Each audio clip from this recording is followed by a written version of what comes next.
So my students right now are doing a unit on the states of matter and phase changes, and we're working on the NGSS standard that talks about how students need to be able to develop a model to show what is happening to the temperature and the particle movement of pure substances when thermal energy is added or removed. So what I have done is I started with the Wonder of Science website, which if you have not seen that website yet, I highly recommend you go and check it out. If you are teaching the NGS standards, then that is a great website to get a lot of information to help you in teaching students the standards. And one thing that I had them do is I had them go through the mini lessons of what models are, first of all, so they understood what type of models we would be creating. And then we also did a mini lesson on the cause, mechanism, effect. You see, in middle school, it's not just about one cause makes one effect. Usually there's a lot more things happening, and that's what's happening in the cause mechanism effect. There's an initial cause, there's a final effect, and there's a whole bunch of stuff going on in the middle of it. So with my students, I wanted them to get practice, number one, in modeling what is happening to the states of matter, what's going on with the phase changes and the particle movement, but also understanding cause, mechanism, effect.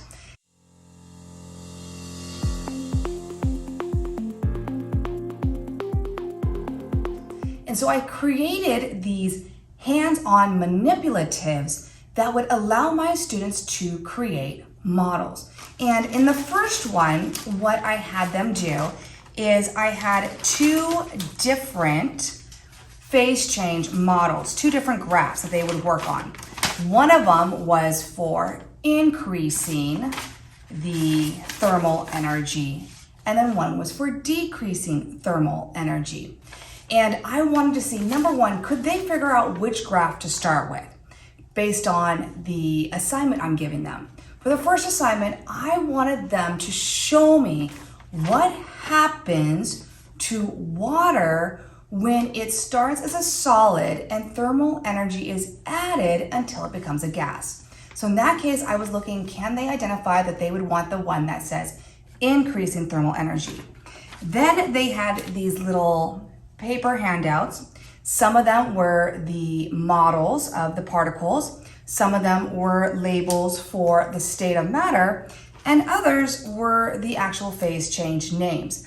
And I wanted to see on the graph, could they correctly place the different items, the different manipulatives on the graph in the correct location. From there, they then had to explain what was happening to the particles in a little claim evidence reasoning, little write-up here. So that was our first one. Now, after we did it, I realized that they're still struggling on this. So we did grade it. I went through different parts, what I was looking for, and then I decided, okay, they needed a little more help.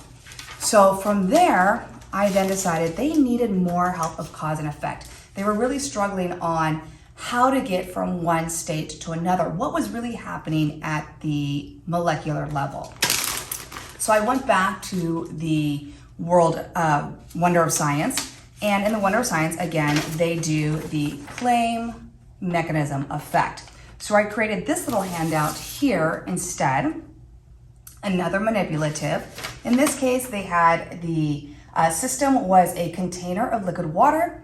They had the initial cause they had to figure out, the final effect, and the mechanisms.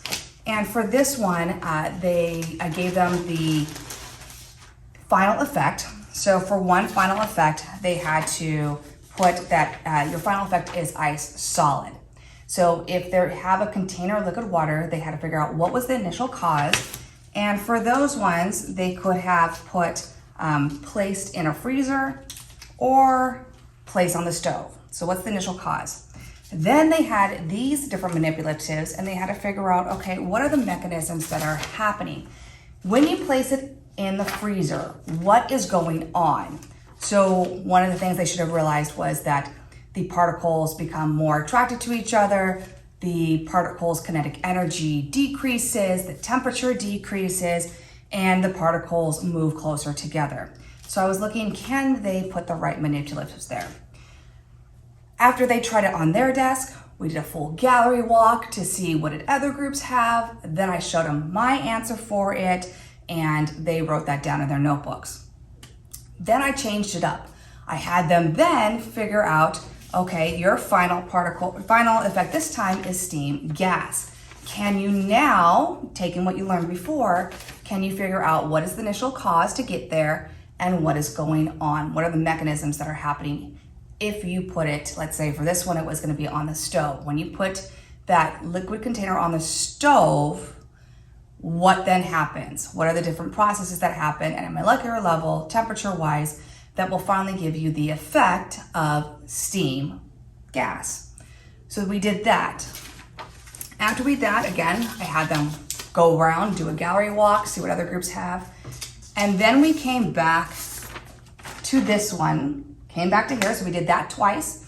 We then came back to this one here, and this time I wanted to see, can they tell me what happens to water when it starts as a gas, and this time thermal energy is removed until eventually it becomes a solid? So again, can they put the particles in the right location based on the arrows and what the arrows are showing us about decreasing thermal energy? Can they put the correct phase change in the correct locations? Can they identify the particles and if they are a solid, liquid, or gas correctly? And I found out after we did this cause, mechanism, effect, and we already talked about the first time we did this when we did increasing, that when it came time to doing this one, they did a much better job. They were finally able to put it together and figure it out and start reading the graph to go around. Now, there were some students that were still struggling with this. So as I went around, I just asked them, what is the graph title? And they could tell me it was decreasing energy. So what does this mean on the side here? That means the energy is getting lower. And I said, well, point to the graph where the hottest location on the graph would be. And in which case they all pointed at the top here, even though they had gas at the bottom. And I said, okay, if that's the hottest location, are your states of matter in the correct location? And then the light bulb went on. Oh my gosh, no. I'm saying the hottest is here, but I'm putting gas here. I need to switch that. So this also helped them start interpreting graphs, analyzing the information, and looking at that information. So that's what I'm doing for the run-up or the phase change of states of matter, just to get them used to doing their models and creating the models, and we're developing models as we go. And then they'll have their final assessment, where in that case, they are going to be doing a model for me where they have a balloon that they're going to take from a party store. So they have to show me what would the balloon look like in the party store where it's 72 degrees. And then they're going to take that balloon out to a park where it snowed the night before and it's 32 degrees outside. And they're going to take it to a park and they're going to show me what that balloon would look like if they put it at the park at 9 o'clock in the morning and come back at 4 o'clock for the party. So in which case I'm looking for, can they show me that the balloon in the store is going to be larger in volume than the balloon outside at 4 o'clock?